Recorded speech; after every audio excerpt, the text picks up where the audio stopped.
All right, so we are live. So as I said, guys, I'm actually testing this. This is my second test. I've invited a few friends to come and check it out. And then we'll see how this works.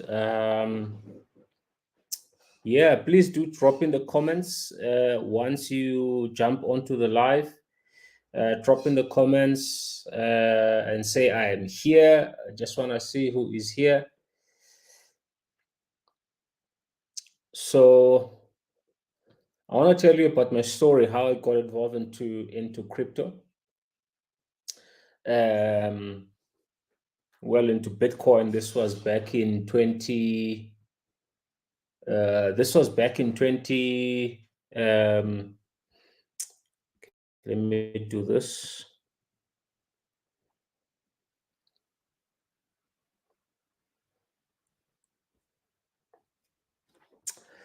Great stuff. So back in 2020, I think it was 2015, right? So 2015, I mean, network marketing, met, a group of wonderful friends through network marketing.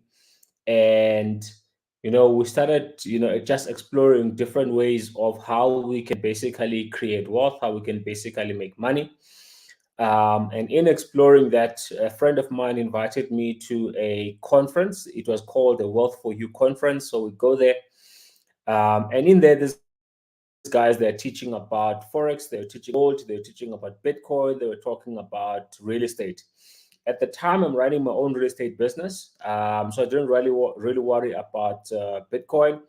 I'm sort of about real estate, and also they spoke about Forex. I wasn't really too interested in Forex. I was interested in two things. One, it was Bitcoin, and the second one was gold. Now, the problem was these guys, they didn't really go in depth into what Bitcoin is. They just said this is new money. It's going to change the world and so forth and so forth. They just showed us how, the value has grown over the last few years, bearing in mind that Bitcoin went live in 2009. So fine. But the problem I had was they were going to do this conference where they're going to go more in depth into what they're going to do this in Cape Town, Joburg, and Durban. I was in P at the time. This was not going to work well for me because I didn't really have the money to travel, to leave to go to Cape Town, Durban, or Joburg. So as a result, I didn't go to attend the conference where I could learn about Bitcoin. What I did then was to try and learn for myself over the internet. Now, at the time, there wasn't a lot of information regarding Bitcoin on the internet. Right now, there's lots and lots. You can even get confused. There wasn't enough information. I remember the only thing you could find were basically projects, right? Projects which turned out to be scams. And then they were promising you like crazy returns. I remember there was this one I got in. It was called BTC hourly. This thing was paying you every single hour X amount of Bitcoins based on how much Bitcoins you've actually put in. So then the crazy thing was you put in, you're able to withdraw your money, put it back in and withdraw your money. And then of course, greed kicks in, right? And then they said, if you, there was other plans that pay after 14 days or something like that. And then those ones were paying quite a lot. I remember I was going to get like 14 Bitcoin or something like that. But then a day before I was due to get my Bitcoin, the site went gone, right? So at that point, a lot of people would have actually walked away. That's when I got even more interested. Why are these guys trying to scam us of this Bitcoin? What is really about this Bitcoin? So long story short, 2016, which is now the following year, 2016, I took Bitcoin a bit more seriously after having knocked my head on Bitcoin and other stuff. So towards the end of the year, I got involved into Bitcoin mining towards the end of the year in 2016. And through that process, I got to learn a lot more about what Bitcoin is. So in 2015, I got involved in the gold business, was trying to research what Bitcoin is. But learning about gold, I got to learn why gold, right? Why do you need gold? So things like fractional reserve banking system, how money gets actually created, I learned those things through the gold business. When I then learned about Bitcoin, this is a much better version of gold. Okay, and because you talk about 8 qualities of money. There's never been in the history of mankind where one form of money actually has all 8 good qualities. Gold was up there with having a lot of good qualities, but still it didn't have all the good qualities of money. Bitcoin came in and it had all the qualities of good money. So we get involved into Bitcoin mining. I remember 2016, 2017, at the beginning of the year. There was still a lot of rumors. What will governments do? Will governments ban Bitcoin? Will they outlaw Bitcoin? What will governments do around the world? And I remember it was Japan and a few other countries actually started warming up into Bitcoin. I remember Japan was one of the few countries that were the first ones to actually adopt Bitcoin as legal tender. But there was still a lot of uncertainty because we understood what the power of Bitcoin could do in terms of governments and how they create money and so forth and so forth. So long story short, what I got to learn about Bitcoin is the fact that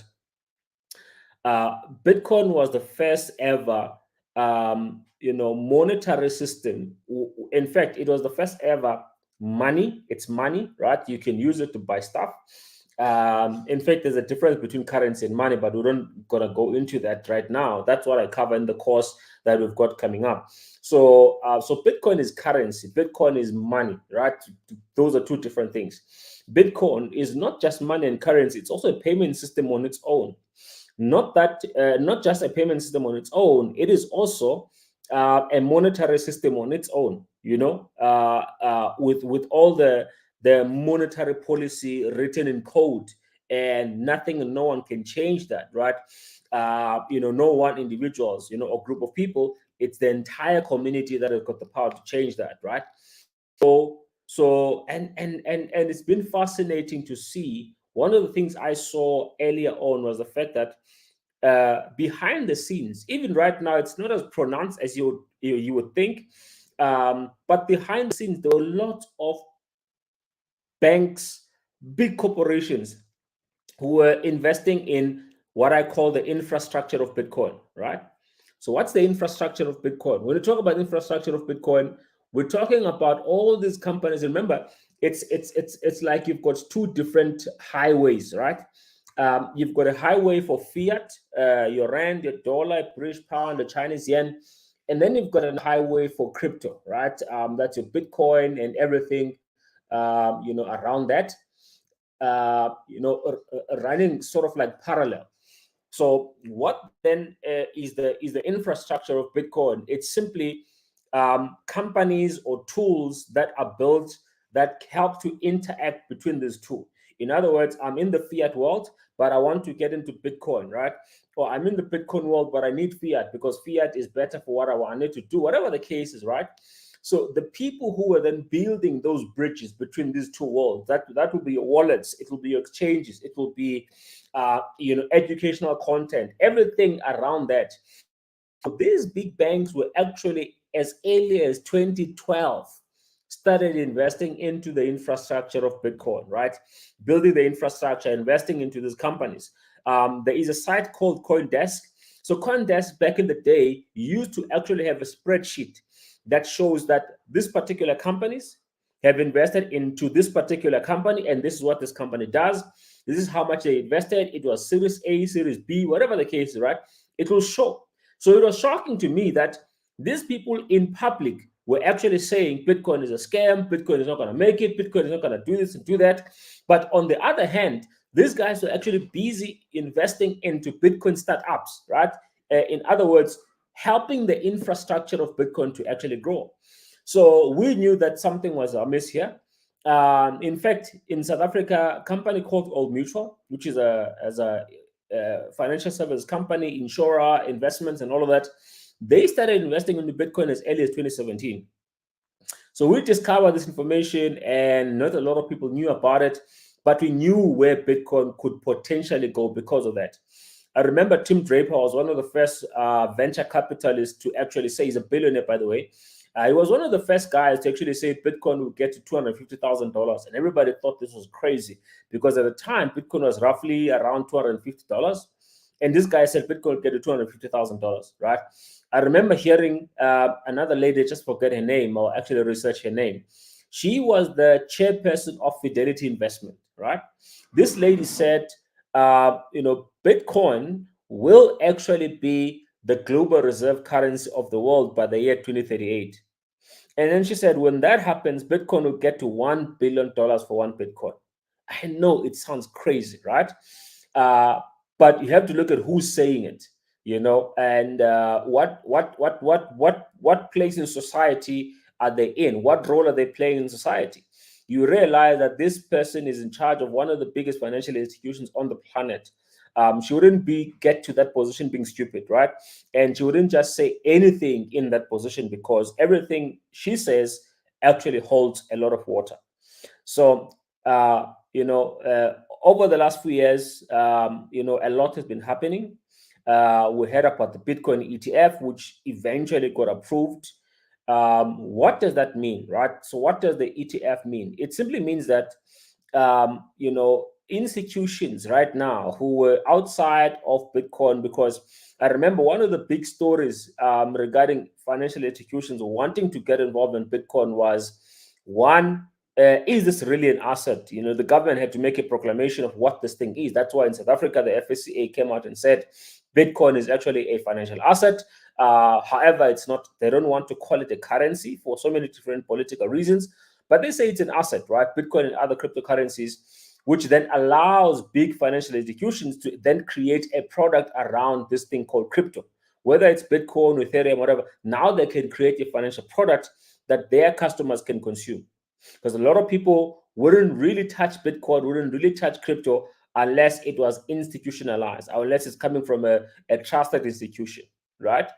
So that is why part of what we have been doing over the years when we educate people about Bitcoin is actually show them that the system that we would go to war trying to defend and to protect is actually rigged against us without even knowing.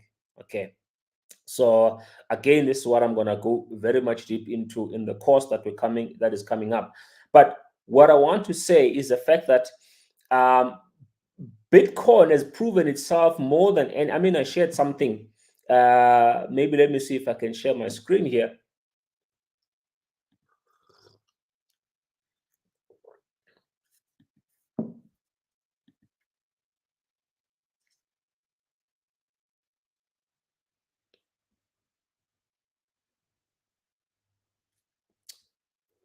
So have a look at this, guys. This is quite fascinating.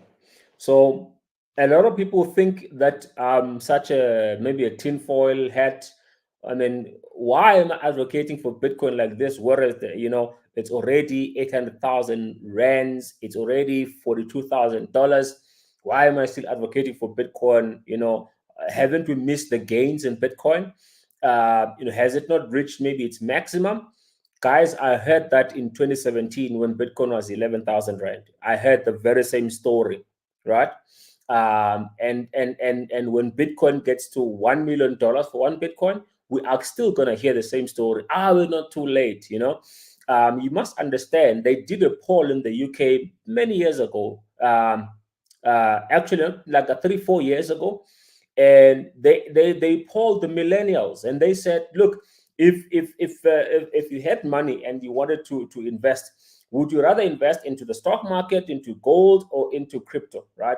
72% of those young people who were polled said they would invest into crypto, right?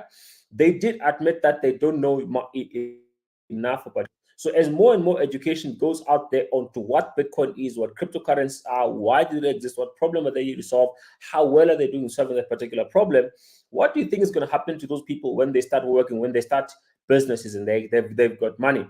They're not going to invest in gold that can be confiscated by governments. They're not going to invest into stock that they know that is manipulated. Even besides that, in terms of gains, a Bitcoin is a much better bet. If you look at it over the last 10 years, there is not one single asset on the planet that has outperformed Bitcoin. I will repeat that.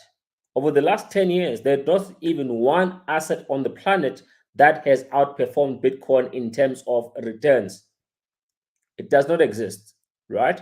So, and it's still going to be the case for the next foreseeable future. Why? Now, Bitcoin is now accepted by institutions. Not that it actually needed to be accepted by institutions, because there is a deflationary mechanisms built into Bitcoin called halving, which I'll talk about as well. There is a deflationary mechanism where Satoshi Nakamoto creating Bitcoin did not really bank on institutions, even though it was inevitable. But he simply banked on people having enough common sense to realize that actually the system is rigged against us. And as a result, they would eventually look for alternatives, of which Bitcoin is one such alternative, right? Where you now have a currency that's not owned by the government, not controlled by the government. As Robert Kiyosaki calls it, it's people's money, whereas gold is actually called God's money, okay?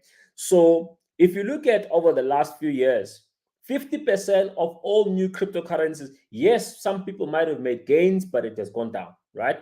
50% of all new cryptocurrencies has actually gone dead. They've died, right? And I will say to you right now, and I have been saying this for years, and that is, in the next few years, I mean, there's over 20,000 cryptocurrencies in existence today. How do you know which one to buy? Which one to buy? And most of them, and I can tell you right, most of them are actually created to take cryptocurrencies from you so that they can go and buy themselves Bitcoin, right? There's so many rug pulls, guys, that have been happening in the cryptocurrency space, and all those people take that money, they go and buy their own cryptocurrencies, right? So I argue that Bitcoin should be a cornerstone in your cryptocurrency portfolio.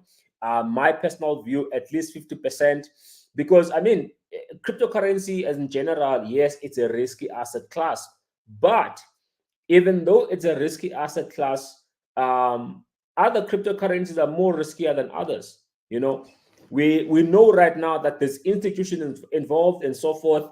Bitcoin is less riskier compared to other cryptocurrencies, right?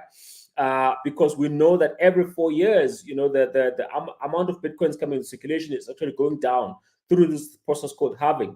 This is going to continue up until the year 2140, when there will be no more new Bitcoins. So even out of the 21 million Bitcoins, guys, there is only about 19 million in circulation. And even of that 19 million, there's roughly about 4 or 5 million that's lost forever.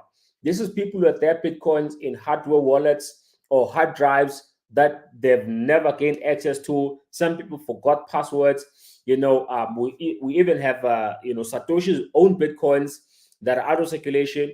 So as far as scarcity is concerned, nothing compares to Bitcoin, right? So the question is, how many gains is Bitcoin still possibly going to have going forward? And guys, Kathy Wood says Bitcoin will still get to $1.5 million. I've seen higher, not valuation, what's the word? Higher, what's the word I'm looking for?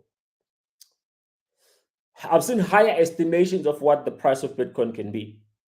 I'm telling you right now that Bitcoin will literally get to, let's see what Lubabalo says. Very interesting on that note. I know you don't like the questions like this, but would you advise one to buy Sol with the hope that in a short space of time, like a month or two, we'll have higher returns than Bitcoin, then transfer Sol to BTC? I'm not sure if I'm clear. I get you, and I get this question quite a lot, Lubabalo. So my view is, look, Solana. I believe in Solana. I believe it's easily $1,000 a coin. Solana is a very good project. Again, guys, there's lots of different ways to define a good project, but here's the thing. The reason why Bitcoin is the best, it's sentimental value. Number two, the amount of resources coming and working on Bitcoin and making it better, creating the infrastructure around it, and making it accessible to people. It's too much. You have got a lot more brains on Bitcoin than any other cryptocurrencies. You've got a lot more money on Bitcoin than any other cryptocurrency. So of course, it's going to do well in the future. So Solana is exactly similar in the sense that, not similar in the sense that sentimental and what, no. I mean, similar in the sense that there's a lot of people working on Solana. There's a lot of brains working on Solana. There's a lot of development happening in Solana. But do not buy any coin for short term. I'm not a trader. There's people I know who are friends of mine who are very good in trading. I'm actually going to invite some of them on the course. But if you're looking 2 months, rather buy Bitcoins. Even Bitcoin, guys, don't look at it in that short time frame. Look at it for a long term, right? And don't worry about getting a full coin. A lot of people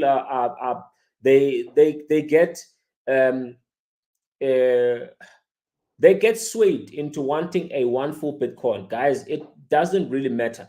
You can buy small fractions of Bitcoin over time. Those small fractions of Bitcoin over time will actually be worth a lot more over time. Okay. So don't worry about having one full Bitcoin. You can work yourself to get one full Bitcoin eventually at some point. That will make you among the most richest people on the planet. If not now, in the next few years, definitely. So you definitely want to be accumulating Bitcoin. There's no doubt about that. But what I'm saying is that I personally believe, to be safe, you want to be buying the top 10, right? If you, let's say you have $1,000 is not a lot of money, but let's say you've got $1,000, I would say buy as much Bitcoin as you can with that. And then if you're willing to put in the time to learn and to monitor what's happening in the cryptocurrency space, then you can have maybe $200 that you're willing to play with, understanding that $200 can go to $20,000. It can also go to zero at the very same time. So if you understand that and are comfortable with that, then you can then look at other projects, right? So yes, the top 10, definitely Solana, definitely Bitcoin, definitely Ethereum, definitely Cardano. It hasn't done well over the last few years, but definitely Cardano. I wouldn't, if you're going to buy a meme coin, buy new ones. Understand when to come in, when to get out. So that's what is important. But other than that, the most important thing maybe is to actually find a way how to earn in crypto. How can I earn in crypto? What can I do to earn in crypto instead of me just having to buy? Because as I often say, we don't have a saving or an investing problem, because we can find information. For example, this question you're asking, there's lots of people who can tell you, okay, buy this, buy this, buy that. How much do you have? I've got this amount of money. Okay, buy this, buy that, buy that. We can easily do that, right? But my point of view is that I want people to learn so that they can able to identify even coins I haven't seen myself, because you understand how cryptocurrency work and so forth and so forth, right? So you're able to evaluate projects. So that's what I'm trying to get to. So 50% of all cryptocurrencies failing, it's quite a scary number, if you ask me. So that's why I'm saying, personally, I would say have 50% of your cryptocurrency portfolio in Bitcoin. Maybe have another percentage in DeFi projects or smart contract enabled cryptocurrencies like Solana, like Avalanche. Avalanche is another one to watch very closely. Avalanche is going to do very, very well. Avalanche, Solana, Arbitrum. Guys, there's so many cryptocurrencies, you wouldn't even know where to start. That's what I'm saying. Get 50% into Bitcoin and the rest, right? So in the course, we're going to be discussing, obviously, a lot more in-depth. There's something that I want to show you. Let me see if I can.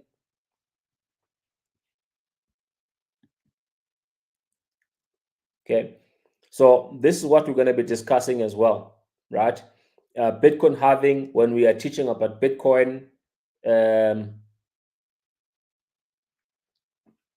why is it not showing now?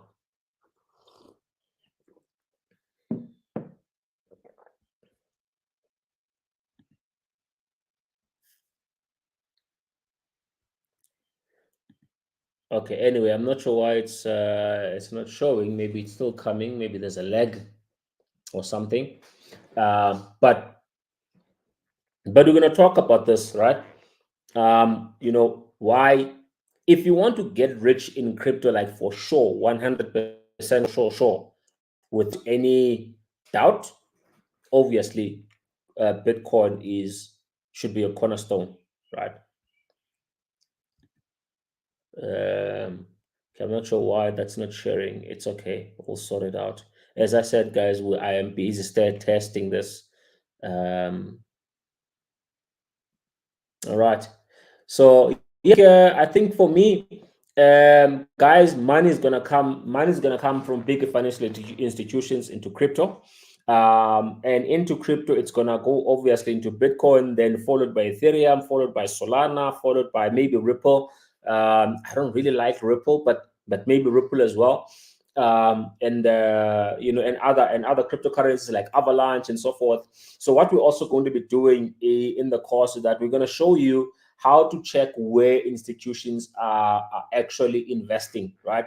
So that that also gives you like a bit of a cheat code, because it shows you that you must understand, any asset doesn't just simply grow in value because of it has to grow in value. No, growing in value has to be engineered. In with Bitcoin, it's halving. You are reducing the number of Bitcoins being created over time. That's one. And number two, you have to have a demand for that particular asset. So if you've got a diminishing supply, but you've got a growing demand, definitely the value of that asset is going to increase in value. So they've recently added a development in the Ethereum blockchain, where now Ethereum is truly deflationary. Okay, the number of bit of Ethereum that is actually being burned versus the number of Ethereum that is actually being created, those are two different things, right? That's what makes it deflationary right now. So that's what it's very, very important to have a look at that, because most of these coins, I mean, if you look at CoinGecko, you'll see that some of these coins actually don't have a maximum supply, right? They don't have a maximum supply. So meaning they can keep on adding these coins. You've got a growing demand, but then they're adding these coins. So it basically evens out. So the price never really goes to the moon, as opposed to Bitcoin and now Ethereum and a few other coins. So yeah, we're going to talk about Bitcoin halving. We're going to talk about the institutional money flowing into Bitcoin. We're going to talk about the internal mechanism of Bitcoin basically growing in value over time on its own. Then we're going to talk about how institutions are influencing or are going to influence the value of Bitcoin going up. I watched another video, guys, which was quite scary. Scary in the sense that they say in the cryptocurrency space, we talk billions and we think billions is a lot of money. But if you look at the real financial world, right, they don't talk billions, they talk trillions. So we're talking trillions of dollars are coming into crypto. Trillions are coming into crypto, right? It's going to take time, right? But it's definitely coming. That's one. And so that's something to really look at.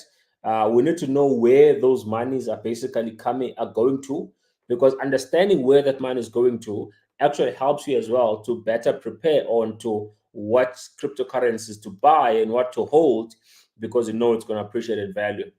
And as far as other cryptocurrencies, we'll talk about that. So just for those of you who don't know, we do have a cryptocurrency masterclass that is coming up. It's going to start on February, first week of February. I think it's the 5th. We're going to start from Monday to Friday, every single day for 1 hour or maybe more. We're going to be talking about the history of money, the evolution of money, how money started, how money gets created. Why did we even have paper money? What was happening before we had paper money? And then with the debit cards, what were the shortcomings and all of that. Then we're going to talk about Bitcoin and blockchain technology. What is blockchain technology? That really makes a difference, because ask yourself, what's the difference between e-bucks, UCount rewards, and all these other tokens with Bitcoin, right? So we'll talk about those things as well. And then we're going to talk about the introduction of Ethereum and it coming up with a smart contract, self-executing contract, what that actually did for the entire cryptocurrency market. Because you must understand, Bitcoin is money. Money is one element of the financial system, but then the other elements are financial instruments, right? You've got money, yes, of course, that's hard money, that's Bitcoin, but then what are other financial instruments that are available? So things like what DeFi actually brings into the table, things like borrowing and lending, things like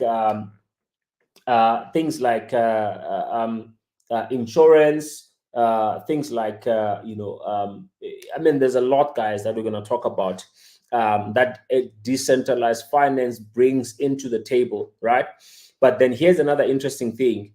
Those people who are Bitcoin maximalists, right? Those people understand one thing, and they've been looking for this one thing, and that is, how do we, instead of us building these 1,000 different chains, blockchains, how about we actually build this entire financial system on top of Bitcoin? Now, on the native blockchain of Bitcoin, this is impossible, right? So what they're doing, they are building what is called layer twos, okay? So right now, already we've got NFTs on Bitcoin, something which was never imagined in the past. Right now, we're already having, DeFi being built on Bitcoin. So things like stacks, ordinals, and all those different ecosystems that are basically growing the entire Bitcoin ecosystem are going to be key.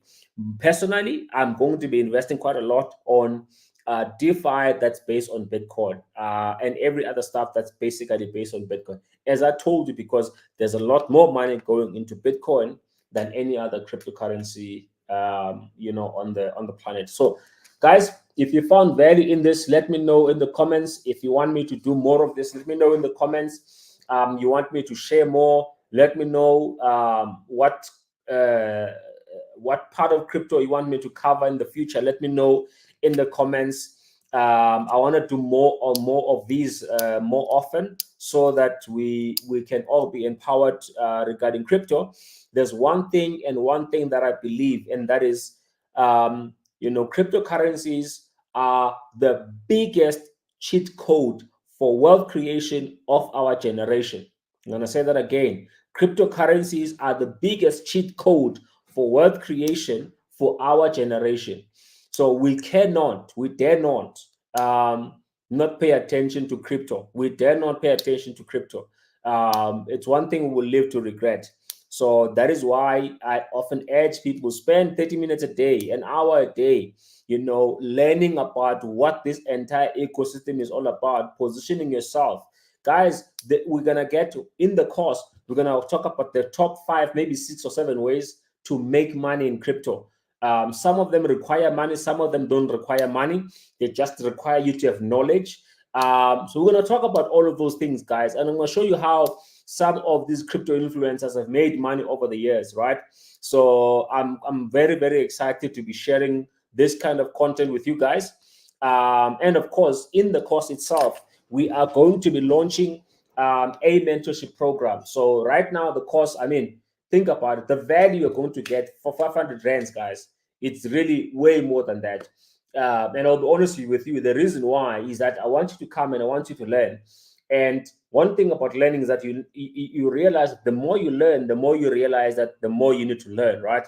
The more you want to learn. So with that, we're going to start a mentorship program at the end of the course. The mentorship program will be focusing on, remember we said we're going to have a portion of our money that we'll be willing to risk on new projects, knowing that we can get 100x in your 2 months we're talking about. That's going to be possible there, right?